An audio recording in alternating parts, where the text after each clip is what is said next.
Kisah ini terjadi pada tahun 2008. Rena seorang mahasiswi. Ia punya sahabat karib bernama Susi. Rena dan Susi berteman sejak SMA. Mereka sama-sama merantau untuk kuliah. Rena dan Susi juga sering bertukar cerita, tapi kisah persahabatan ini adalah bukan cerita biasa. Kisah Rena dan Susi dimulai sejak mereka SMA. Mereka sangat dekat, sering main, dan mengerjakan tugas bersama. Mereka tak terpisahkan hingga ketika kuliah mereka pun memilih jurusan yang sama. Dari kampung mereka naik bis berdua.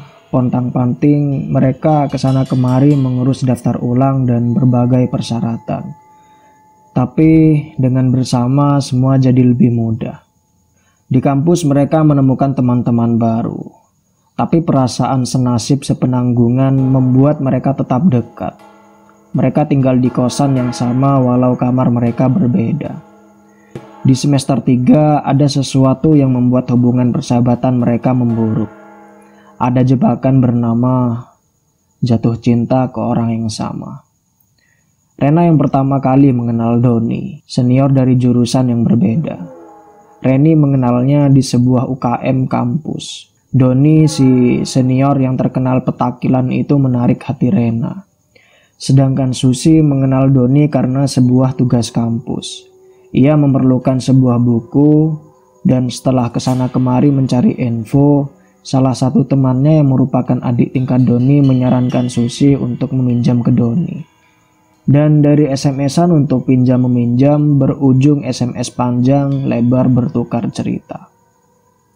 Seperti kebanyakan sahabat, mereka saling bertukar cerita tentang lelaki yang mereka suka. Tapi mereka belum saling tahu bahwa lelaki yang mereka sukai itu adalah orang yang sama. Kemarin dia nganterin aku pulang, kata Rena. Progres yang bagus, jawab Susi. Kamu gimana? Masih sekedar SMS-an, tapi minggu ini dia ngajak aku keluar, ucap Susi bahagia.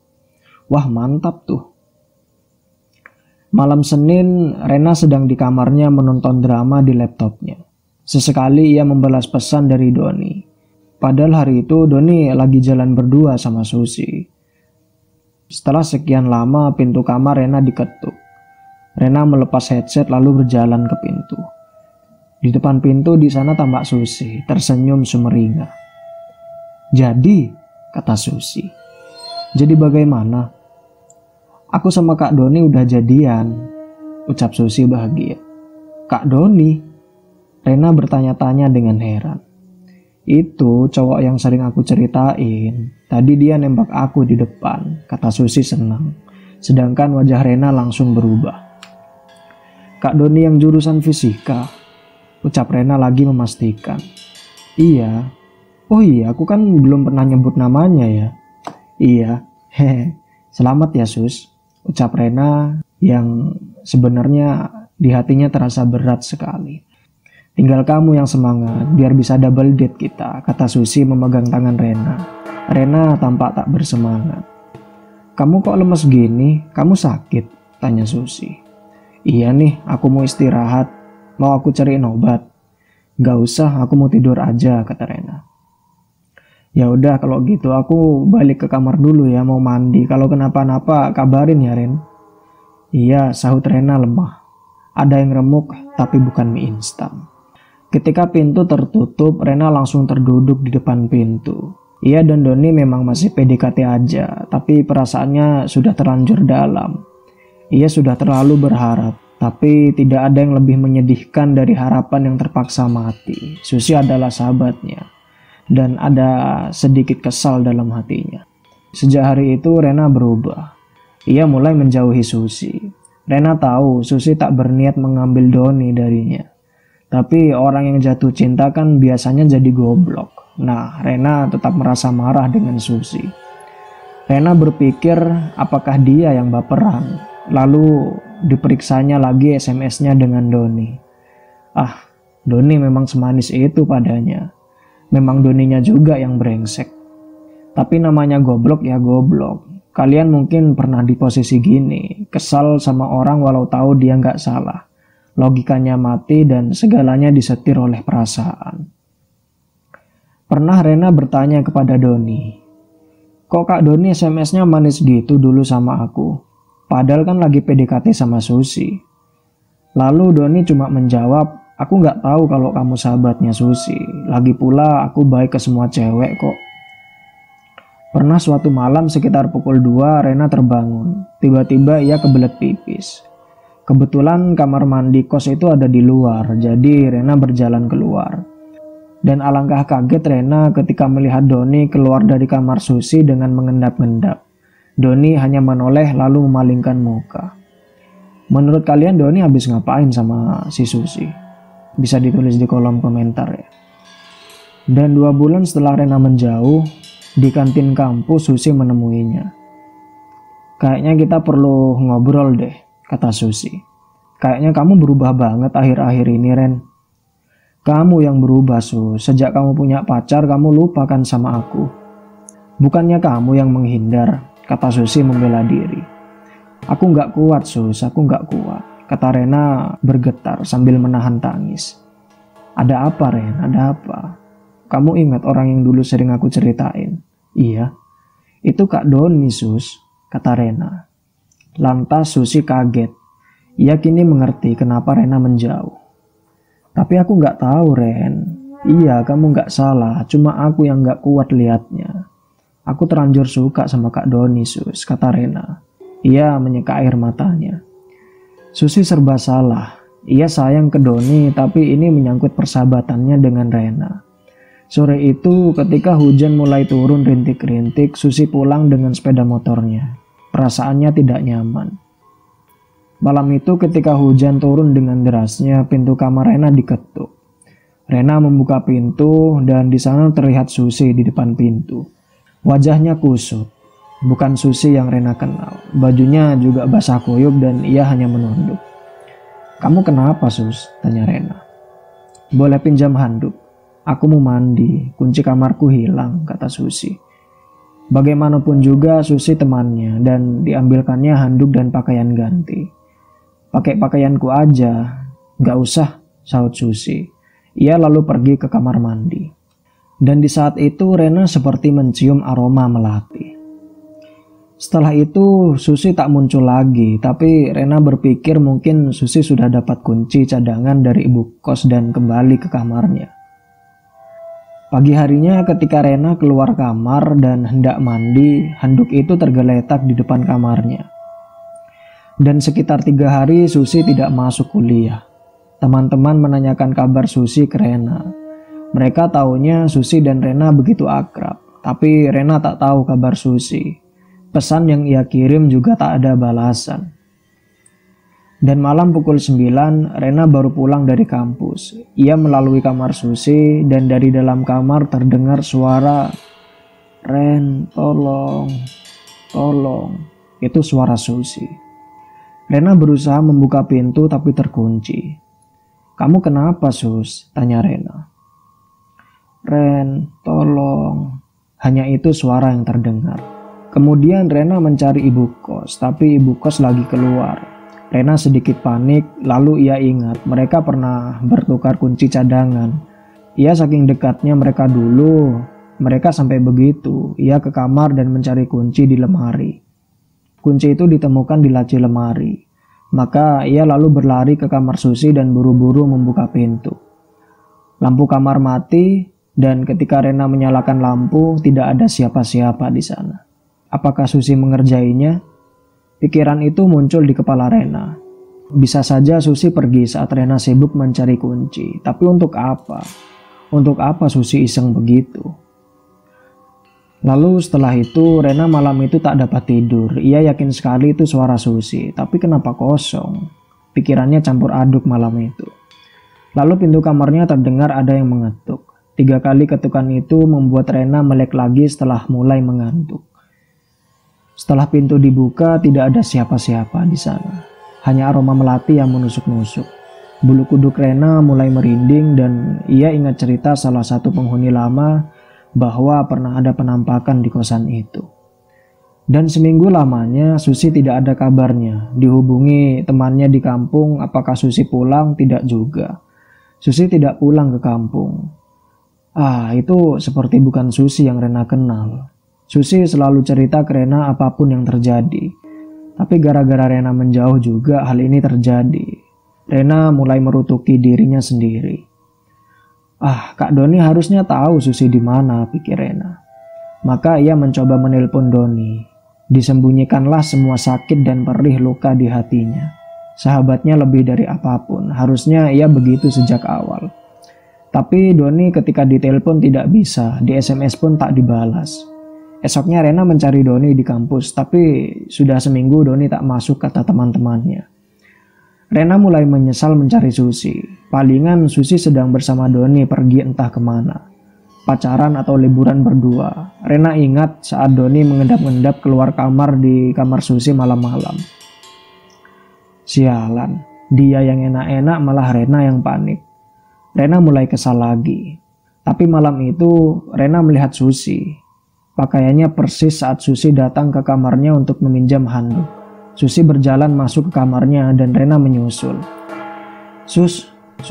Susi hanya menoleh dan pandangannya kosong. Ia lalu masuk ke kamar. Rena menyusul Susi tapi pintu keburu ditutup. Saat Rena hendak membuka pintu, pintunya terkunci. Lalu terdengar tangis dari dalam. Tangis yang sangat menyayat. Tangisan itu perlahan menghilang. Rena kembali ke kamarnya. Itu jelas Susi. Kenapa ia tampak aneh?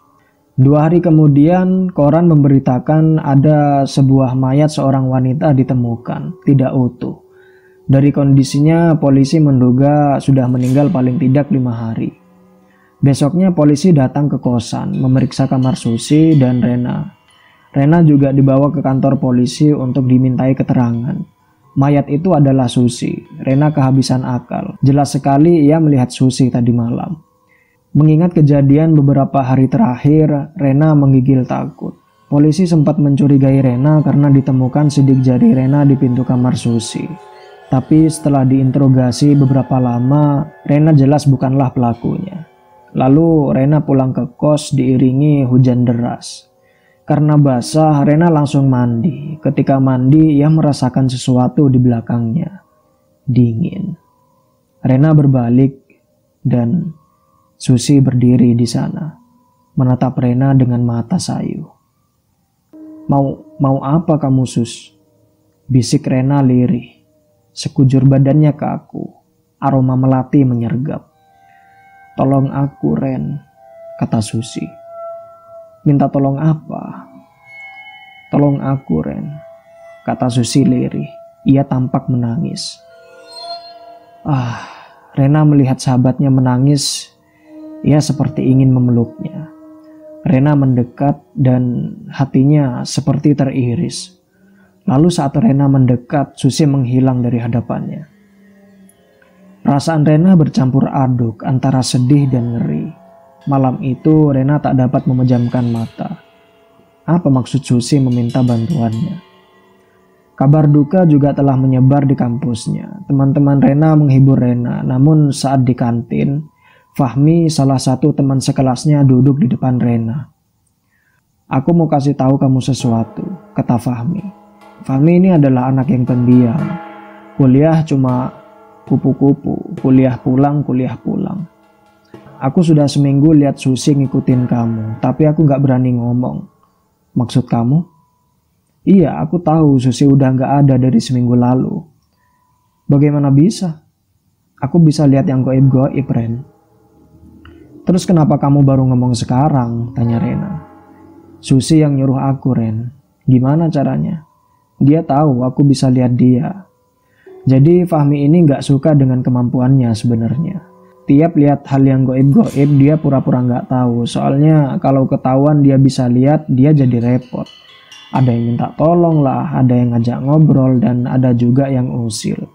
Nah, tadi pagi ketika Rena masuk, Fahmi gak sengaja menatap Susi yang ngikutin Rena dengan tatapan yang beda. Arwah Susi jadi sadar Fahmi bisa lihat. Lalu arwah itu minta tolong sampaikan sesuatu ke Rena. Dia bilang, kamu jangan sedih gak dapet Doni. Doni orang yang salah. Dia bersyukur dia yang jadi korbannya, bukan kamu. Tunggu, sebenarnya apa yang terjadi sama Susi? Tanya Rena masih heran. Lalu Fahmi menceritakan ulang cerita dari Susi. Jadi hari itu ketika hujan turun rintik, Susi menemui Doni di kosannya. Kalau dulu Doni deketin Rena dan Susi di waktu bersamaan, maka jelas Doni itu orang yang brengsek. Susi mau minta putus saat itu. Sesampainya di rumah kontrakan Doni marah besar mendengar Susi mau minta putus. Doni memukul Susi dengan keras. Sebenarnya beberapa waktu terakhir Susi menyadari kalau Doni itu orangnya temperamental. Tapi Susi berusaha memaklumi. Doni memukul wajah Susi berkali-kali hingga Susi pingsan. Malam itu Susi dibawa Doni ke sebuah tempat terpencil. Disitulah Doni menghabisi Susi. Kepala Susi dipenggal. Badannya ditinggalkan dan kepalanya dibawa dengan bungkusan kain berwarna kuning. Dia datang ke aku minta tolong, kata Rena. Minta tolong apa? Gak tahu, dia cuma bilang minta tolong. Kayaknya itu terkait kepalanya yang belum ditemukan deh, kata Fahmi. Di mana kepalanya? Tanya Rena. Lalu Fahmi menyebut sebuah tempat, sebuah hutan yang cukup jauh. Rena tahu apa yang harus dilakukan. Sore itu ia melapor pada polisi. Malamnya bersama polisi Rena meluncur ke hutan yang dimaksud. Fahmi ikut karena dia yang tahu gambaran lokasinya. Malam itu juga dibantu warga lokal, polisi langsung menyisir hutan sesuai petunjuk Fahmi. Dari informasi warga lokal, polisi menemukan mobil Doni terparkir di sebuah rumah kosong. Sudah seminggu teronggok di sana. Malamnya sekitar pukul 9 mereka menemukan sesuatu. Tepat di bawah pohon besar, kepala Susi diletakkan di atas nampan dengan taburan bunga melati yang sudah layu. Melihat kepala sahabatnya teronggok di sana, Rena merasa mual dan sedih secara bersamaan. Kepala itu sudah dipenuhi oleh belatung, baunya sangat menusuk hidung. Fahmi menarik Rena menjauh. Rena menangis kencang karena tak pernah terbayang bahwa sahabat karibnya akan berakhir nahas. Pemandangan itu mengerikan, mimpi paling buruk dalam hidupnya. Ada penyesalan dari Rena, seharusnya ia tak pernah menjauhi Susi. Tak ada yang lebih berharga dari persahabatan. Ada yang mau ngomong nih, kata Fahmi ke Rena. Rena mengangkat kepalanya dan samar-samar ia melihat Susi tepat di hadapannya. Terima kasih Ren. Terima kasih sudah menjadi sahabat. Terima kasih sudah membantuku sampai titik ini. Suara itu lirih sekali. Rena berusaha menggapai Susi, hanya ada hawa dingin di sana. Maafin aku Sus, aku jahat udah jauhin kamu, kata Rena.